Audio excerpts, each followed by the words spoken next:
listening to the X-Zone Broadcast Network, www.xzbn.net. Radio's authority on the world of the paranormal and the science of parapsychology, celebrating 25 years of broadcasting. Broadcasting around the world and to the great beyond.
The X-Zone Radio Show with Rob McConnell is largely an opinion talk show. All opinions, comments, or statements of fact expressed by Rob McConnell's guests are strictly their own and are not to be construed as those of the X-Zone Radio Show or endorsed in any manner by Rob McConnell, Relmar McConnell Media Company, the X-Zone Broadcast Network, its affiliated networks, stations, employees, or advertisers.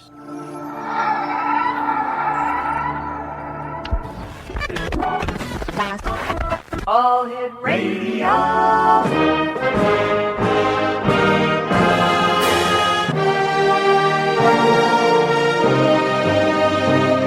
Welcome to the X-Zone, a place where fact is fiction and fiction is reality. Now, here's your host, Rob McConnell.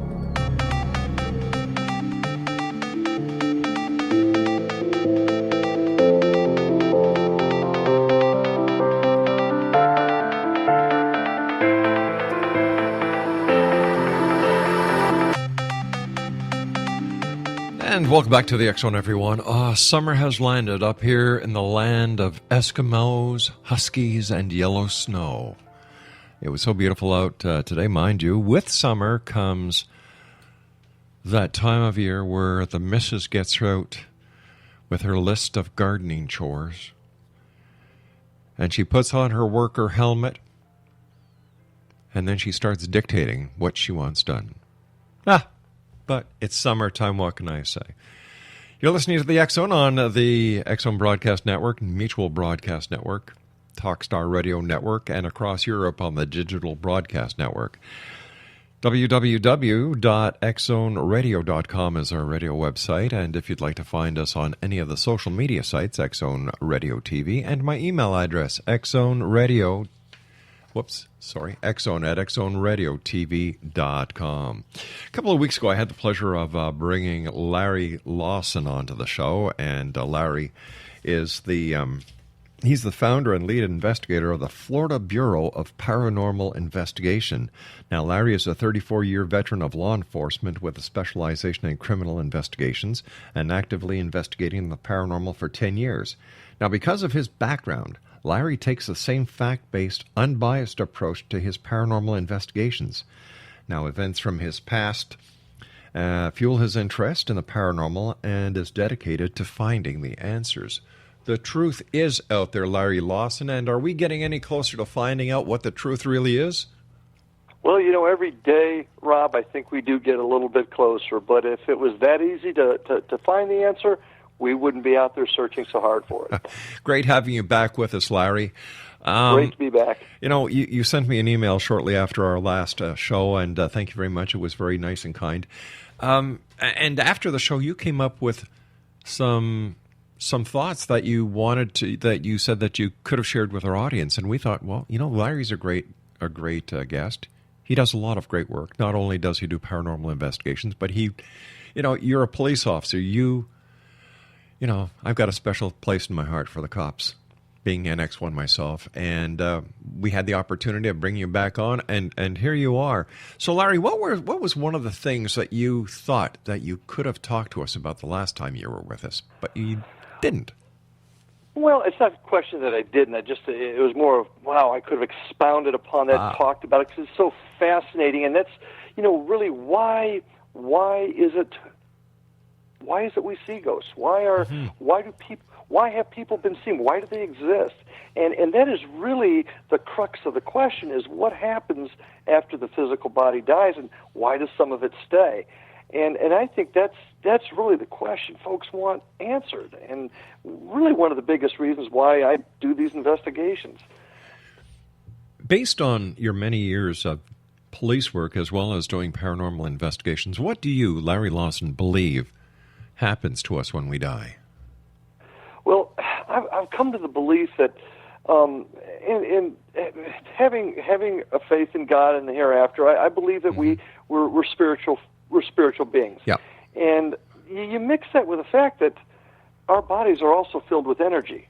I think there's a combination of two things that happen there, and that's what sometimes keeps us right here on this planet, or at least our essence. There's some folks that honestly believe that the soul passes to heaven, right, but the spirit stays here, almost in energy form. Hence, you see the orbs and things like that, and the auras around people. I think it's a fascinating topic to look at and to investigate. What exactly is it? And it's one of the things that I didn't bring up before, and it hit me afterwards. We did a terrific investigation in an older house here in Indian River County, Florida, where my younger son was using dowsing rods. Now, being a cop, that's a little bit hard for me to put my fingers on, because it's not really tangible. But it was really an amazing conversation where the dowsing rods were actually answering the questions. All right, we're going to have to take a break here, Larry. When we come back, let's talk about this investigation. Exonation, my special guest this hour is Larry Lawson. He's the founder and lead investigator of the Florida Bureau of Paranormal Investigation. Their website is www.paranormalfbi.com. This is the X-Zone. I am Rob McConnell. Larry Lawson and I return on the other side of this break, right here in the X-Zone from our broadcast center in Hamilton, Ontario, Canada. Don't go away.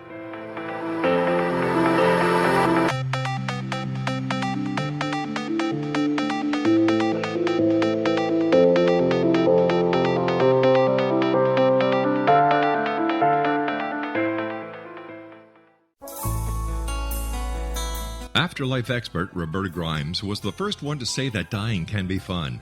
Now her best-selling book, The Fun of Dying, is available in stores worldwide.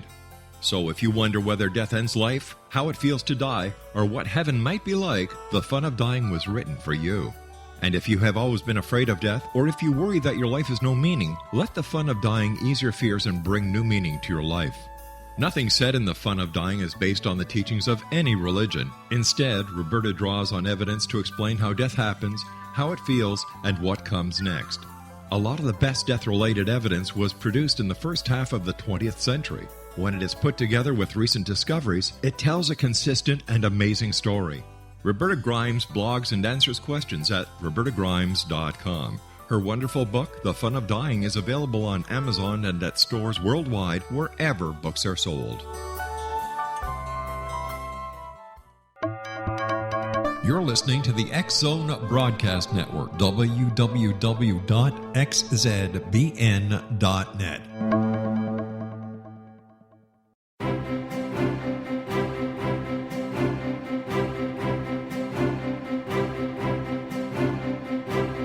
While science pursues fact, magic accesses the quantum level, bridging random facts to form truth. As long as science and magic remain separate and polarized, the truth cannot be known. I'm Wilda Wiyaka. Join me on the Science of Magic radio program dedicated to unification and evolution of consciousness. During each episode, I'll be speaking with experienced and respected scientists and mystics. From astrologers to astronomers, from medical doctors to shaman, the scientific method to dowsing and intuition, we will weave together information from seemingly divergent practices to promote unity and enlightenment. Join me, Wilda Wiyaka, and the Science of Magic right here on the X Zone Broadcast Network. For more information, visit www.thescienceofmagic.net.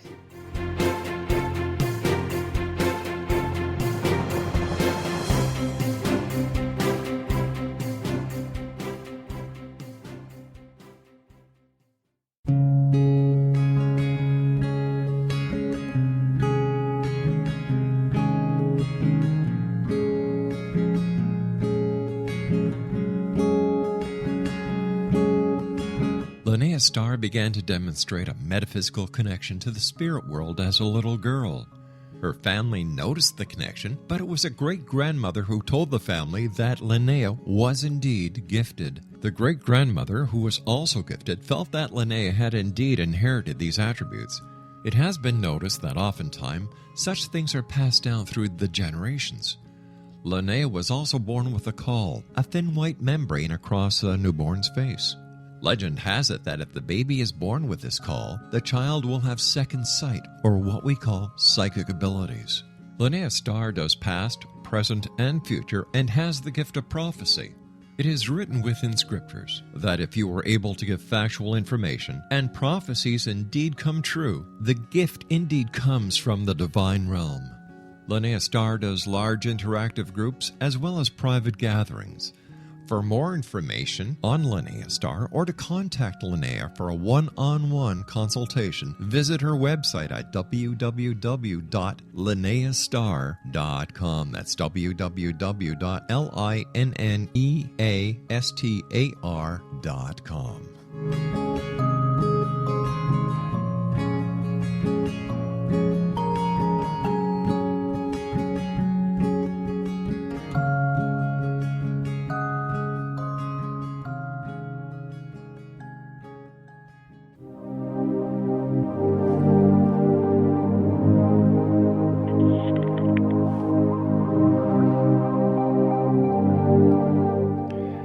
Larry Lawson is my guest to this hour, Exonation. He is with the Florida Bureau of Paranormal Investigation, also known as FBPI, and their website is paranormalfbi.com.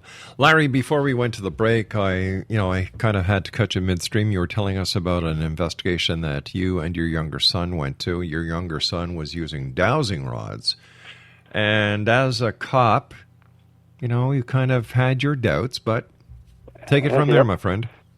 Yeah, I had doubts, but my son tends to really lean to the spiritual side. So he used the dowsing rods, and they were very effective.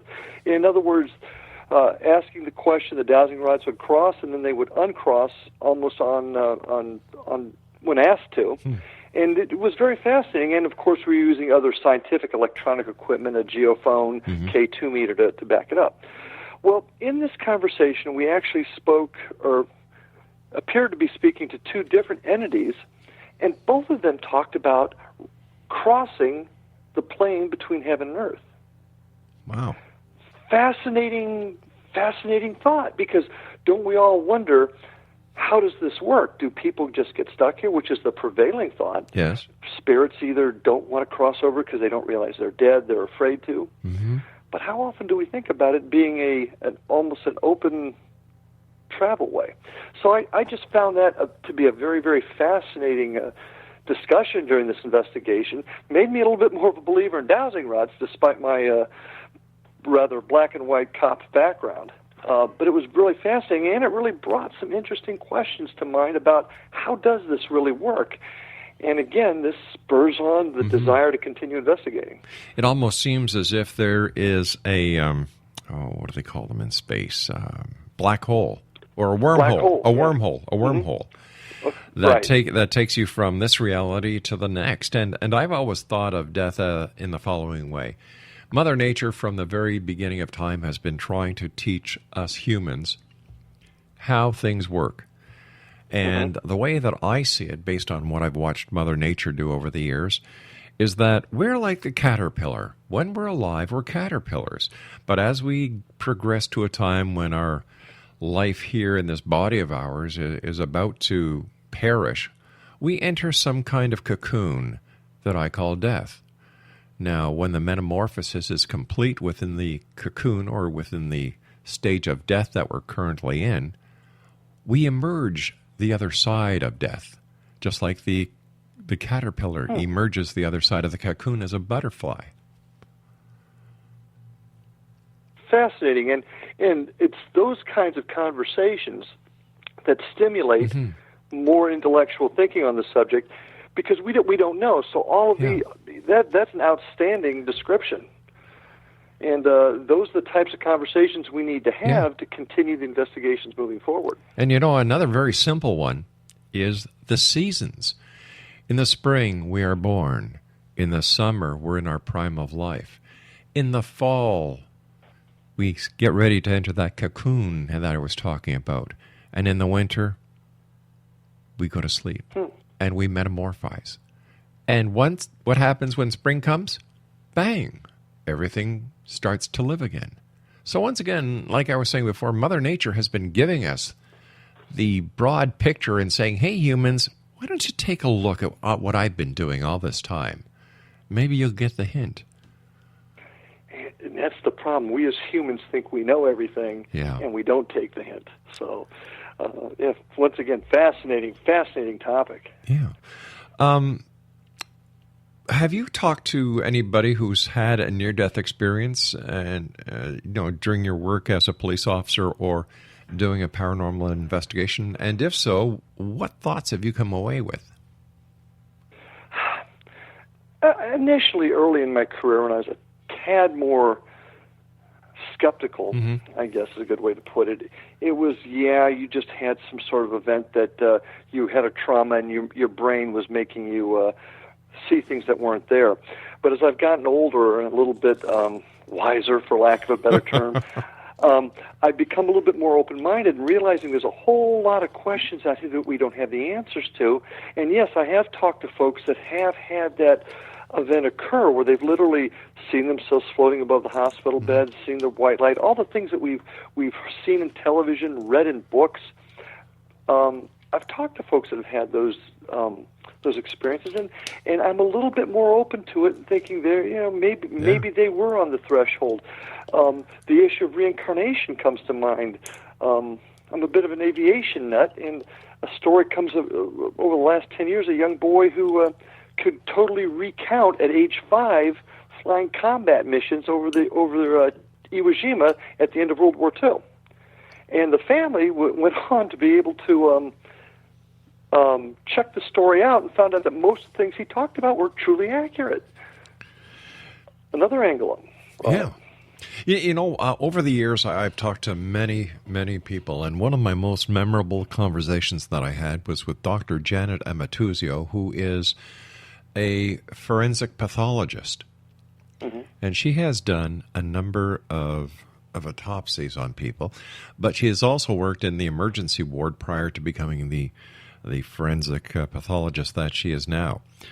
And she was telling us that during her tenure as a physician, working in the trauma centers and the trauma wards and on very, very traumatic cases, that she had the opportunity to speak to many people who had near-death experiences.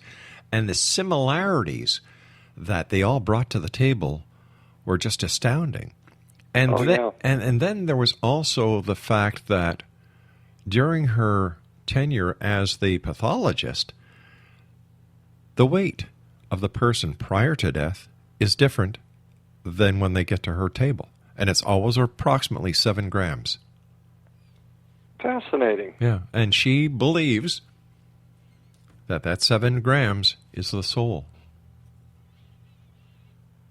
Interesting. Yeah. Interesting.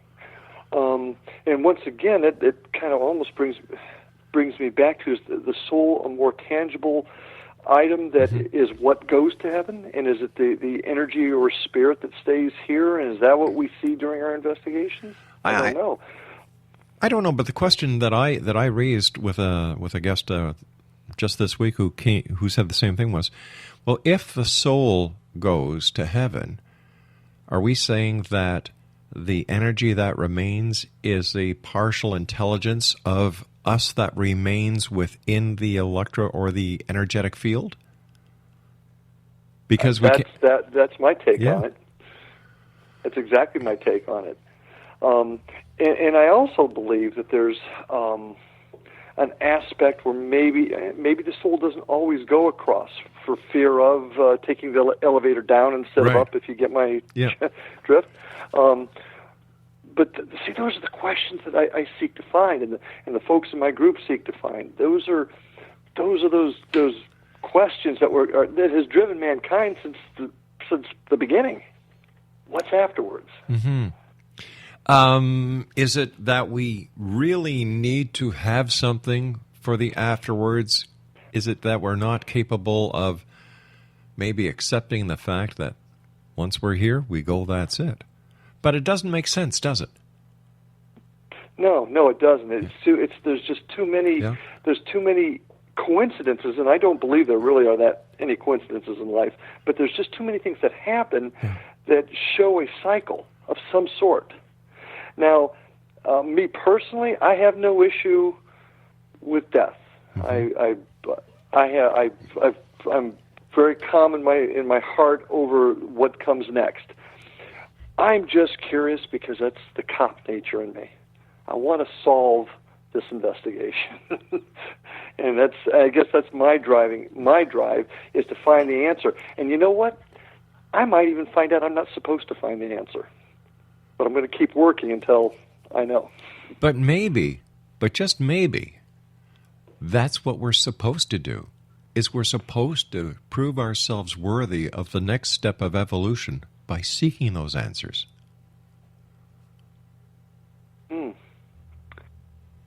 That's an excellent point, and maybe that's what drives a lot of us to keep moving forward. Yeah. Because there's a lot of individuals that discuss the issue. Well, if you have a belief in God, and God tells us we shouldn't be looking at these types of things, then why do you, Larry? And that's a question I do wrestle with myself. But the thirst to know, the need for knowledge, just keeps pushing me, and something inside me keeps pushing. So maybe that's the answer. Maybe I'm supposed to. But is it possible, Larry, that we know for a fact that God didn't write the Bible, humans did? Mm-hmm. And is it possible that this part of our quest, this part of our journey, was deliberately kept out of the Bible so that those who claim to be the learned masters and the leaders within various religious philosophies keep this secret to themselves? And that... to control. Exactly. Mm-hmm. Exactly. Yeah, I believe that theory's been bounced around a bit, and I kind of adhere to that a little bit, because, man is a very selfish creature. He is, and unfortunately, Larry, not like law enforcement, the different organizations that are out there that are seeking this truth, they do not share the information. True. Now, I will tell you that you're 100% right, and I've seen a lot of organizations like that. Mm-hmm. We've formed a loose-knit group of folks down here in Florida, though, that are dedicated to sharing it with each other. And that's why we have a large Paranormal Unity Conference to do just that. And there's a lot of groups around that do, but you're right. It's like police work. Yeah. Everybody wants to keep it to themselves. I agree. But in order to solve a major crime, it takes teamwork. It takes the sharing of information, the sharing of intelligence, the undercover work, the entire spectrum that all forces focusing on this investigation partake in. And I really believe that each one of us are born with a piece of a jigsaw puzzle in our pocket. We need to get to the table. Everybody puts their piece of puzzle on the table, and they work on the table together. Amen. I could not have said that better. And that's one thing a lot of us strive for in law enforcement, and that's what we're also trying to strive for in the paranormal investigation world. Exactly that. We all have to come together. We all have to share our information, our thoughts, our theories, in order for it to work. Absolutely agree with you. And it's because of organizations like yours and with you at the helm that I truly believe that this will happen. Larry, stand by. You and I have to take our news break at the bottom of the hour. X-Zone Nation. Larry Lawson is our special guest this hour. He is the founder and lead investigator of the Florida Bureau of Paranormal Investigation. They're lovingly known as FBPI, and their website is paranormalfbi.com. Larry and I return on the other side of this break. Don't go away.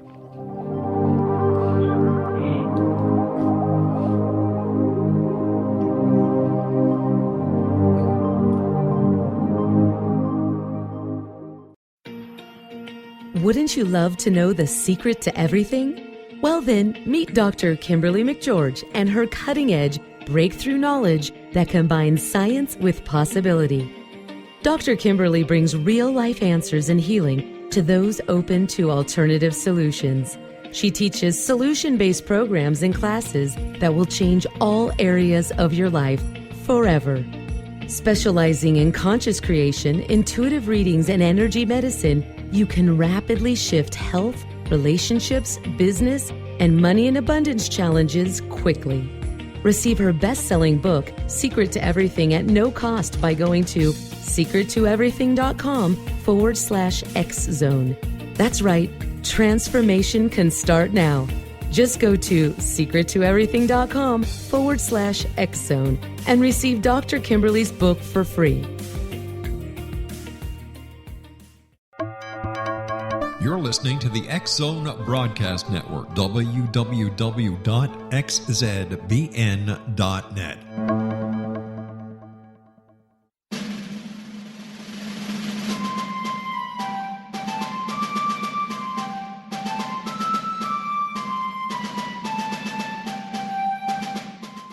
Thomas Jefferson was a Burgess of 27 when he met Martha Wales Skelton, a 22-year-old widowed heiress who was fondly called Patty by her family. They were married on January the 1st, 1772, and they took up residence in a cabin on the building site on top of a Virginia mountain that Thomas had named Monticello.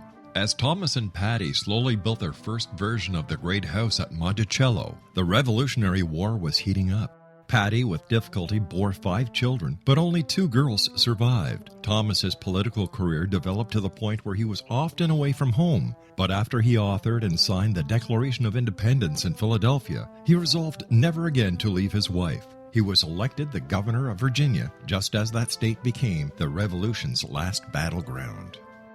The Revolutionary War ended in 1781, and Thomas gladly retired altogether to my family, my farm, and my books. But Patty continued to want to bear her treasured husband a son, and late in the summer of 1782, she died of kidney failure at the age of 33, 4 months after having borne yet another girl. Thomas was so devastated by her death that he never remarried. He mourned her for the rest of his life, even as he helped to frame the peace in France and then became the first Secretary of State, the second Vice President, and the third President of the United States. This story is true. Thomas Jefferson was such an obsessive letter writer and record keeper that we know where he was and what he was doing nearly every day of his adult life.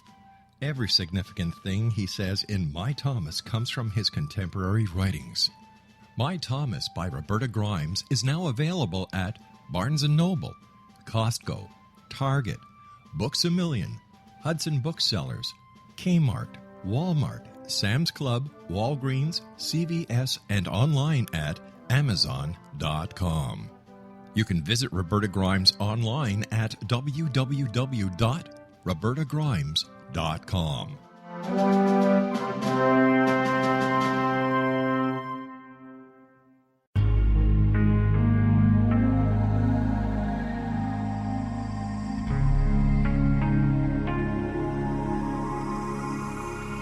The scientist and the mystic have been on an age-old, relentless search with one thing in common. They seek truth. Their paths converge in the 40,000-year-old practice of shamanism, an ancient science delving to the quantum level of life, facilitating healing, manifestation, and evolution.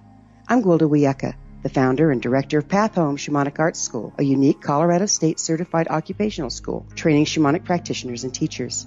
We also provide classes for empowering personal lives through shamanism. Our certification classes are in week-long segments enabling international participation, and online classes and long-distance shamanic healing sessions are available. Come discover the science of magic in the limitless world of shamanism. www.findyourpathhome.com.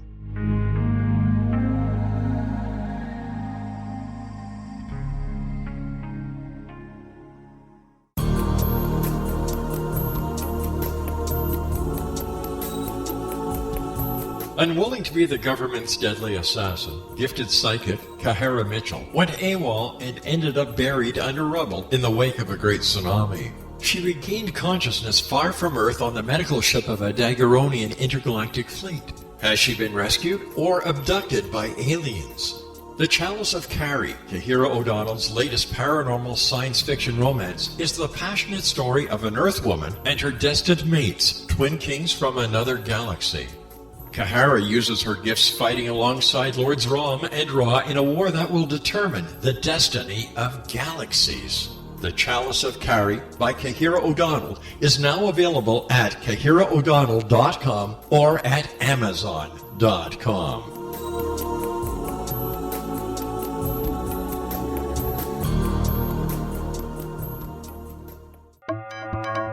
You're listening to the X-Zone Broadcast Network, www.xzbn.net.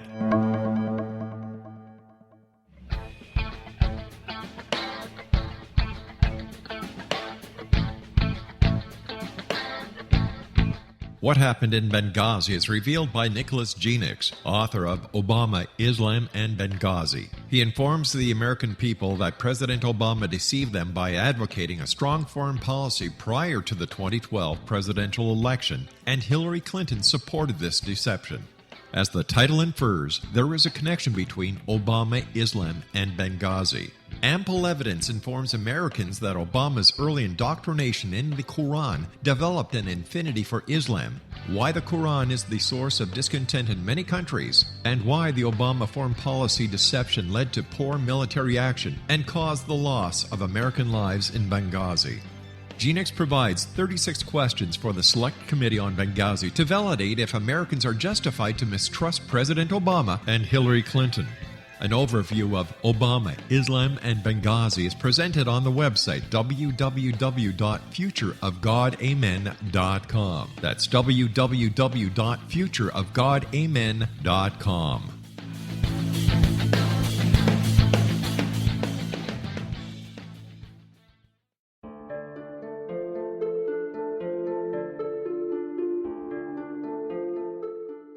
Annie Callahan, dedicated to negotiating a position for Earth within the Daguerreonian Coalition, had trained for 3 years to become an Earth ambassador.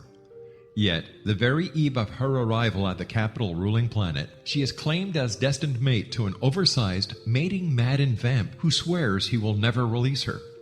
Lord Aztaran, king of the Macian sector, has waited over 900 years for his destined mate. Having found her as an alpha vamp, he is unable to relinquish Annie, virtually holding her hostage until he can claim her. Yet Macians cannot survive without their mate's love. How could he strip her of her citizenship, her ambassadorship, and her freedom and expect to win her heart? With All That I Am by Kahira O'Donnell is the latest book in this exciting series, The Daguerreonian Chronicles, guaranteed to keep readers coming back for more. With All That I Am by Kahira O'Donnell is available on Amazon.com and KahiraO'Donnell.com.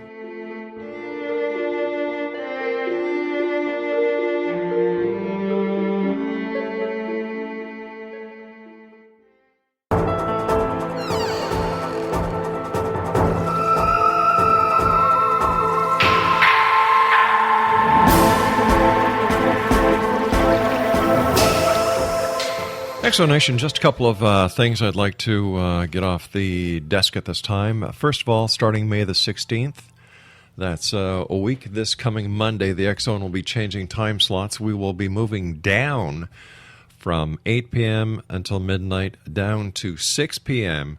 until 10 p.m. Eastern. The reasoning behind this is we get a larger audience, so that's great. And the show that we do from 6 p.m. until 10 p.m. will be repeated in its entirety from 1 a.m. until 5 p.m. I'm sorry, 1 a.m. until 5 a.m. And also, during the break, I was talking to Larry Lawson, who's our guest this hour, about a new organization that just introduced themselves to us here. They're called the International Scientific Research Organization into Claims of the Paranormal, and their website is isrocp.org.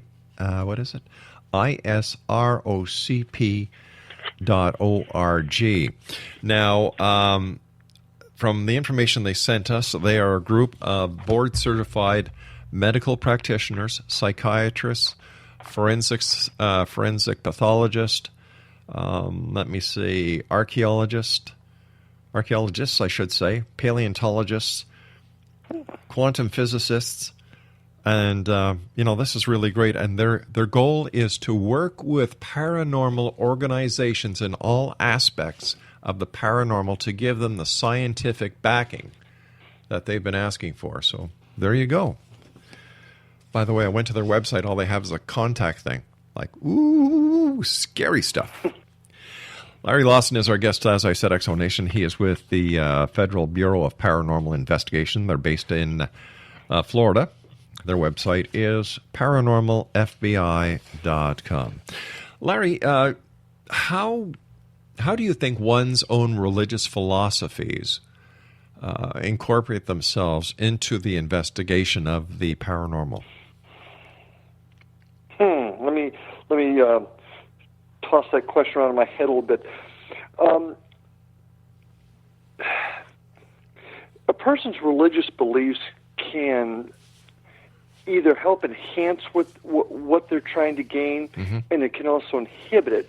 Now, you'll take some individuals that may have a religious belief in Far Eastern religions where reincarnation is much more readily accepted. Right. That might make them more open to that type of that aspect of the investigation.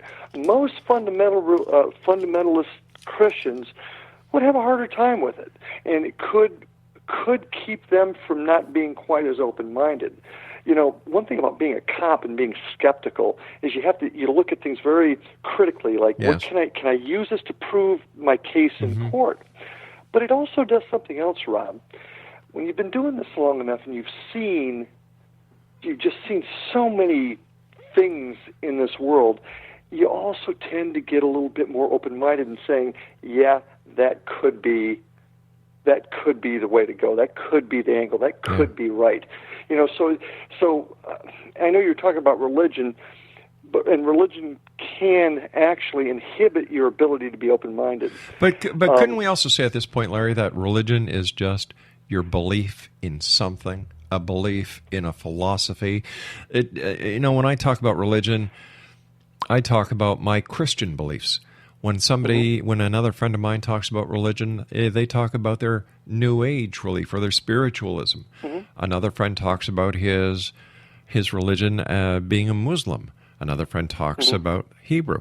And an atheist talks about what he believes in without any religious philosophical association at all. So I think we're all looking at the same thing, but I tend to believe when it comes to the paranormal, this is just my own belief, the person who has no religious philosophical associations is the best person to do the job. I don't know that I agree with that. I mean, I see where you're coming from, because it tends to keep the mind unclouded and more open to new ideas. Yeah. But my Christian beliefs... Yeah. No, wait a minute, Larry. Larry, hold on. I'm not talking about you. You're a seasoned investigator. You know how to shut that off, and right. Bang. So but I think other people. No offense, I knew you weren't talking about me. Okay. No. I didn't mean you were talking about me. I was just using me as an example. Oh, okay. Good. But I think there's other folks that would too. I've got many members of my team that are cops, and we've got some teachers, and all of them have their own religious beliefs, but they've reached a point in their lives, and this is where I'm going from, based upon their careers and their own experiences, they've become more open-minded. Right. My religious belief actually helps, because I know there's something else out there. No, Okay, does that make sense? Yeah, it does. It does. And I should have clarified that I'm talking about the newer groups that are forming on their own, who are just basically young teenagers looking for something to do. Hey, this looks like a thrilling thing. Let's go to the graveyard. Let's yell at spirits. We'll get ourselves like that's a whole. And unfortunately, Larry, this is way too often the case when it comes to the new investigators that are coming out there, not the seasoned professionals like yourself and like your crew, teachers, airline pilots, those who have paid their dues through the University of Hard Knocks. Mm-hmm. Yeah, no, that is a real problem, and you'll also find that these groups tend to they also don't last very long. Yeah. Young folks like you're describing are always tending to look for something that gives them the newest direction in their lives. But when the thrill is gone, mm-hmm. when they don't get the answers, the immediate gratification, a lot of times they tend to fall away. And you do see a lot of those groups cropping up, but you also see them pretty well dissipate fairly quickly. It's the groups that are a little more seasoned, a little more grounded, that tend to last longer. These new groups that are forming, we have a database here, and in the United States alone, there are over 16,000 paranormal groups mm-hmm. listed in our database. And the majority, I agree with you, they come in for the rush, for the thrill.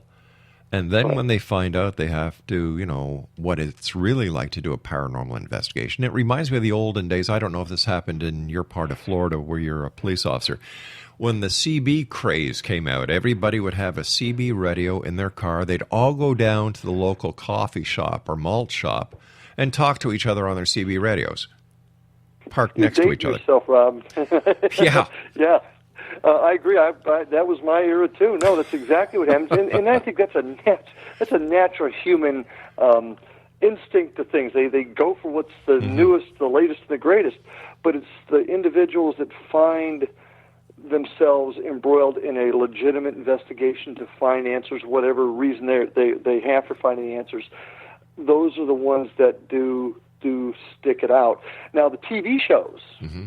All the TV shows out there now has really been the catalyst that has started off a lot of these groups. And a lot of folks have blamed them for creating this craze among the people that you're describing. Mm-hmm. But the TV shows have also done something very, very good. They've introduced folks to different techniques, different pieces of equipment, different angles.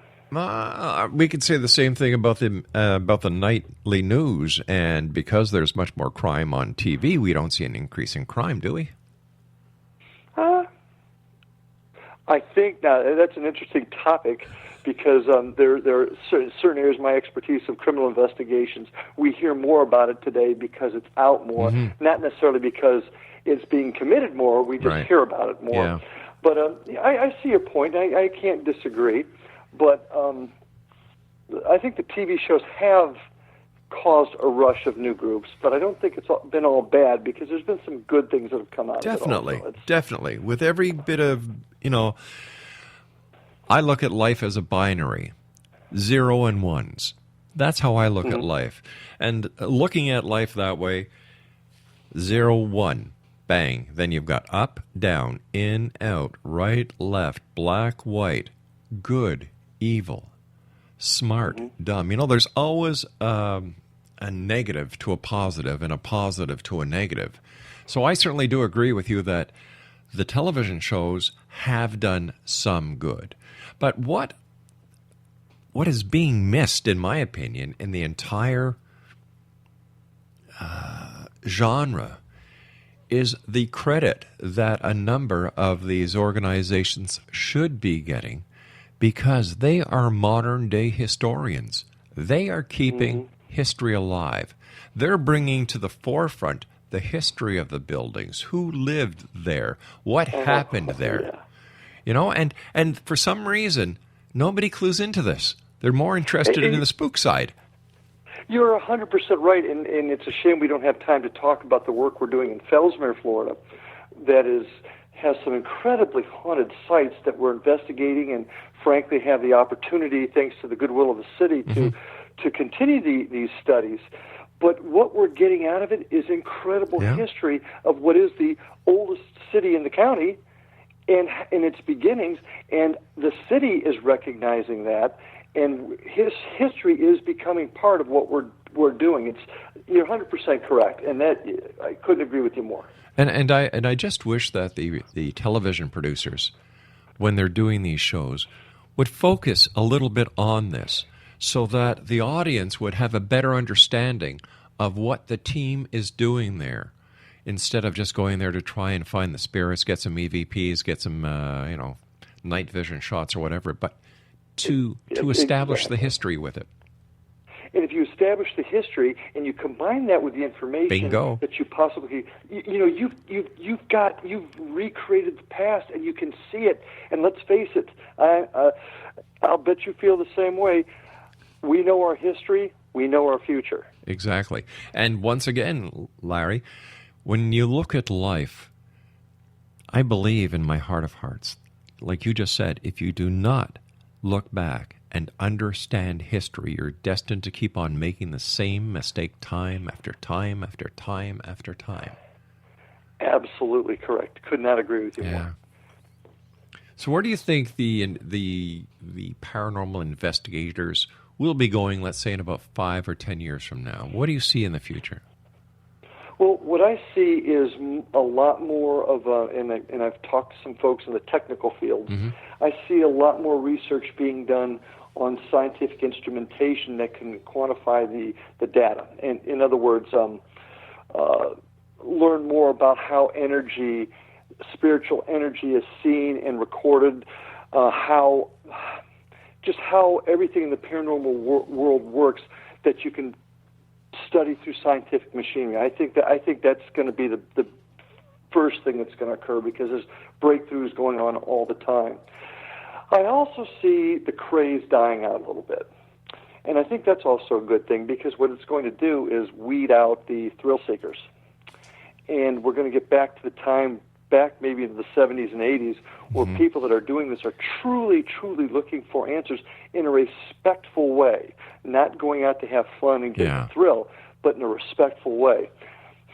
And I'm going to share this with you, too. Your audience may think I'm a little nuts, but I truly believe something's going to happen soon on the spiritual side of it that's going to bring this to light. It's just a gut feeling I got. Well, all the indicators are there. Yeah, I just feel like something's going to happen that's going to answer a lot of questions. And I don't think that event is that far away.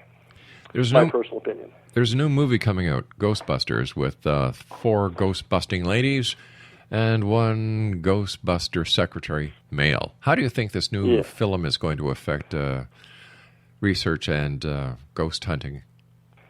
I'd have to see it. I don't think, just like the original, I don't think it started a craze. I think it's going to be taken for the entertainment that it is. That's my opinion, and I'm hoping that's what happens. I think it's just going to be a fun movie. We had a guest on earlier this week who was a technical advisor on the Exorcist movie, and I was surprised to hear that the actual Exorcist movie was based on 4 real cases that Hollywood combined into one case in order to get the movie out there because of budget restraints and how the movie would need to flow. And what are your takes on exorcisms and demonic possession and such? Wow, that's do we have another hour for the show? No, but we can always bring you back. I would love to do that, because that's I think an important angle, because if you have, regardless of what religious belief you have, if you have a religious belief, whether it be Hinduism, Muslim, Christianity, there's good and bad. Exactly. I believe that there are evil spirits out there. It's something we take a lot of care in when we conduct an investigation. For example, I will not touch a Ouija board. I will not embark on a seance. I believe personally that opens doors that you just don't want to open, because demons do exist. Evil spirits do exist, in my opinion. And those are gateways that you can open unwittingly, and if you're not smart enough or skilled enough, can open up something that you can't put back. Over the years, I've heard horror stories about people that have used Ouija boards or other means of divination. And it's something that I walk away from, and people say, oh, come on, it's only a game. It's bought in game stores and in toy stores. Sorry, not interested. Yeah. It's one thing to talk to what's there. Mm-hmm. It's another thing to say, hey, come up from the depths and speak to me.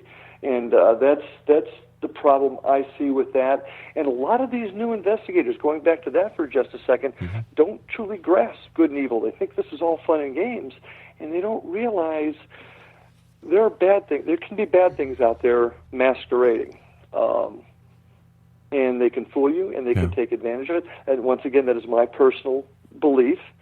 I do not. I don't go in and agitate. And the word's escaping me right now, but try to go in. I don't go into an investigation and badmouth the spirits and egg them on, so to speak. I just don't think that's a wise move. I think at times, from what I've seen on TV now, this has nothing to do with other investigators, is that they're very disrespectful when it comes to dealing with the dead.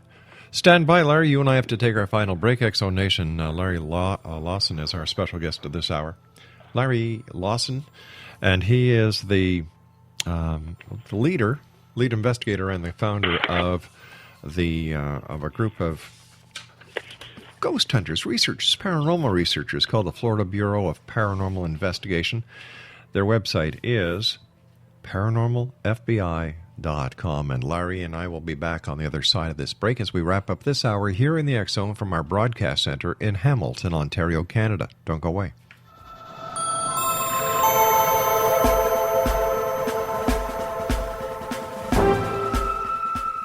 Little children aren't the only ones afraid of the dark. Millions of soldiers return from war zones with PTSD, anger, frustration, fear, and loneliness, much of which surfaces during the darkness of the night. You have the chance to change the lives of these American heroes. Songs and Stories for Soldiers.us provides free MP3 players for these men and women.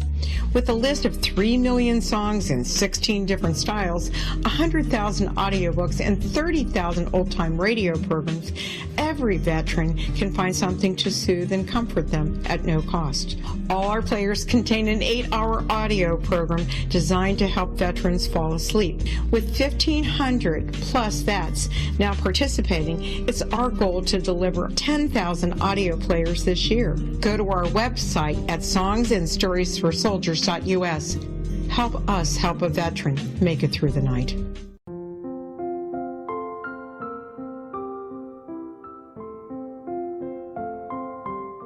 I am Dr. Carl O'Helvey, founder, president of a new cancer foundation focusing on evidence-based physical, mental, and spiritual interventions, including natural cancer cures, prayer, meditation, affirmations, nutrition, and other related holistic cancer prevention and cure modalities. These are used in cancer education, research, and financing care. I ask for your help to continue this important work by donating at www.holisticcancerfoundation.com.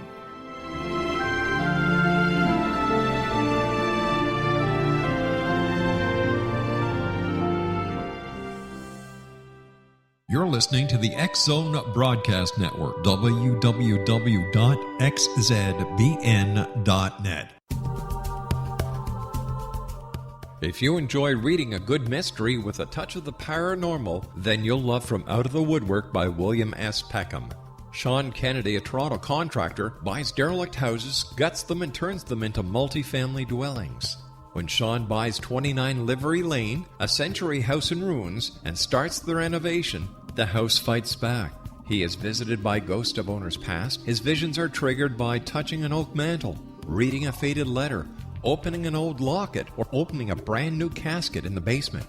These visions will take you on a trip across southern Ontario from Niagara Falls to Toronto to Kingston. From Out of the Woodwork is now available in paperback and on your favorite electronic reader. To order your copy of From Out of the Woodwork, go to www.williamspeckham.com. That's www.williamspeckham.com.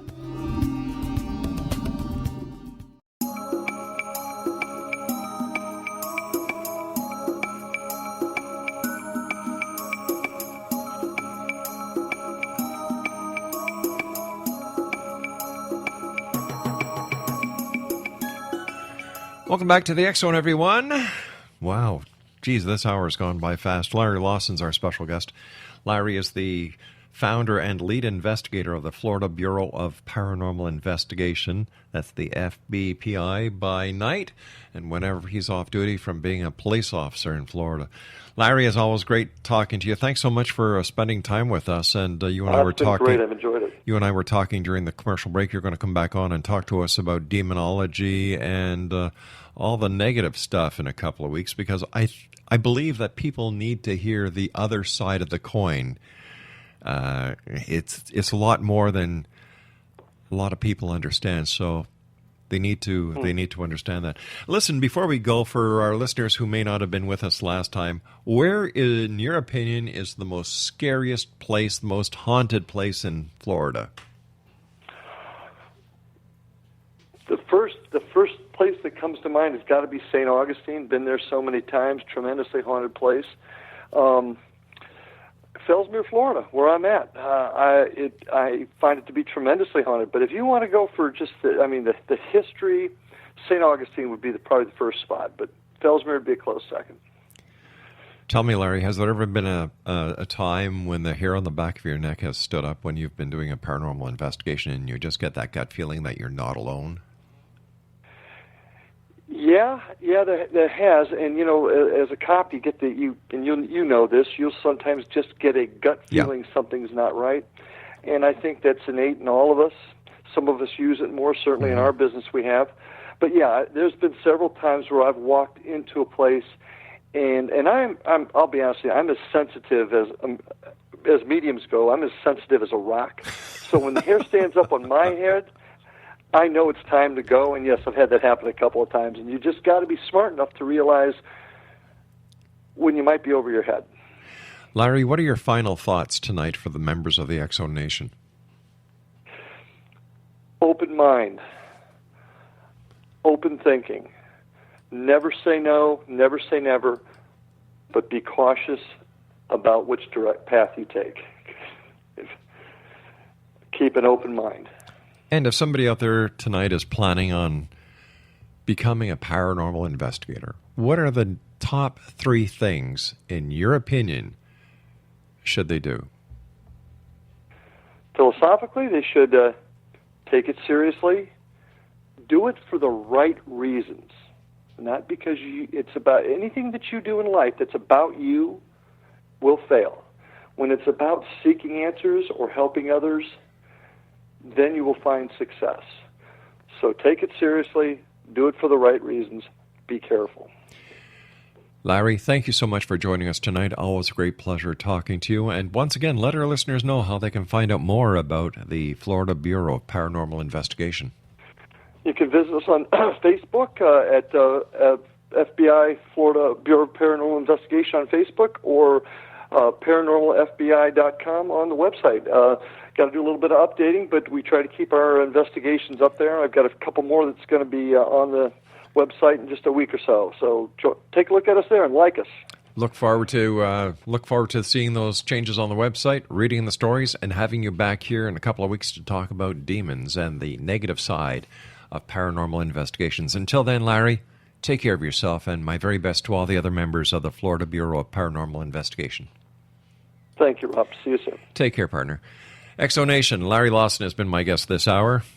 He is the founder and lead investigator of the Florida Bureau of Investigation. That's FBPI. Their website, www.paranormalfbi.com. I'll be back on the other side of this commercial break with the news at 6.5 minutes past the top of the hour as we continue here in the X-Zone from our broadcast center in Hamilton, Ontario, Canada. The X-Zone, a place where people dare to believe and dare to be heard. Monday through Friday, right here on the Mutual Broadcast Network, Talkstar Radio Network, X-Zone Broadcast Network, and in Europe on the Digital Broadcast Network.